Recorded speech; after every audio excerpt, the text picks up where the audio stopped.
தியா, தருண், சுடர் 3 பேருமே கோலமா பொடி வச்சு விளையாடிட்டு இருப்பாங்க. வீட்டையே ஒரு ரணகலமா ஆக்கிட்டு இருப்பாங்க. சரளா வந்து எல்லாரையும் திட்டுவா. ஆனா, நம்ம சுடருக்கு வந்து ஒரே கண் எரிச்சலா இருக்கும். கோலமா பொடியில வந்து மொளகாத்தூள கலந்து மூஞ்சில எரிஞ்சிருப்பா இந்த தியா. அத கண்டுபிடிச்சு சரளாவும் திட்டிடுவா. "இதெல்லாம் உன் வேலையா? எதுக்கு இப்படி பண்ணன்னு?" சொல்லிட்டு. அப்புறம் சுடர் பாப்பாவுக்கு வந்து ரொம்ப நல்லா அக்கறையா கவனிச்சுப்பாரு நம்ப சுந்தர். "மாமா உங்களுக்காக நான் ஹெல்ப் பண்றேன் மாமா. எதனா வேலை இருந்தா கூட சொல்லுங்க. நீங்க ஒரு ஆளே கஷ்டப்பட்டு எல்லாரும் எப்படி படிக்க வைப்பீங்கன்னு" சொல்லிட்டு குழந்தை அறிவுமா பேசிட்டு இருக்கோம். அவங்க மாமாவுக்கு ரொம்ப சந்தோஷம். வீட்ல சுமங்கலி பூஜை பண்றா சரளா. எல்லாருக்கும் ஜாக்கெட் பிட்டு, வளையல் எல்லாம் மஞ்ச குங்குமம்லாம் குடுக்குறாங்க. இத பார்த்துட்டு சுடர் பாப்பா, "எங்க அம்மாக்கு எதுவுமே இல்லையான்னு?" கேட்கிறா. உங்க அம்மா இங்கேயா இருக்கா? ஜெயில்ல தான் இருக்கான்னு" சொல்லிட்டு குழந்தை புண்படுற மாரி அவ பேசிறா. அதுக்கும் அப்பா கூட இருக்கணும்னு சொல்றா.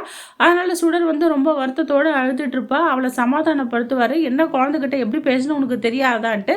சரி எல்லாருக்கும் ஐஸ்கிரீம் வாங்கிட்டு வரேன்னு சொல்லிட்டு நம்ம சுந்தர் வெளிய போயிடுவாரு. அந்த நேரத்துல என்ஜி மேடம் வருவாங்க. என்ஜி மேடம் வரத பார்த்துட்டு நம்ம சரளா என்னம்மா நடிப்பா தெரியுமா? குழந்தைய நல்லா கவனிச்சுக்கிற மாரி சுடருக்கு பால்லாம் ஊத்தி குடிமானம். தியாக்கு ஒண்ணுமே புரியல. இவ்வளோ நேரம் அம்மா திட்டிட்டு இருந்தாங்க. இப்ப என்ன இப்படி பண்றாங்களேன்னு சொல்லிட்டு அவளே ஷாக் ஆகி பார்த்துட்டு இருப்பா. "வாங்க மேடம் உட்காருங்க. பாருங்க மேடம் நான் பால் குடுத்து குடின்னு சொன்னா, இப்படி வந்து வெளிய நிக்கிறா தெரியுமா?" அப்படின்னு சொல்லிட்டு ரொம்ப அக்கறையா பார்த்துப்பா.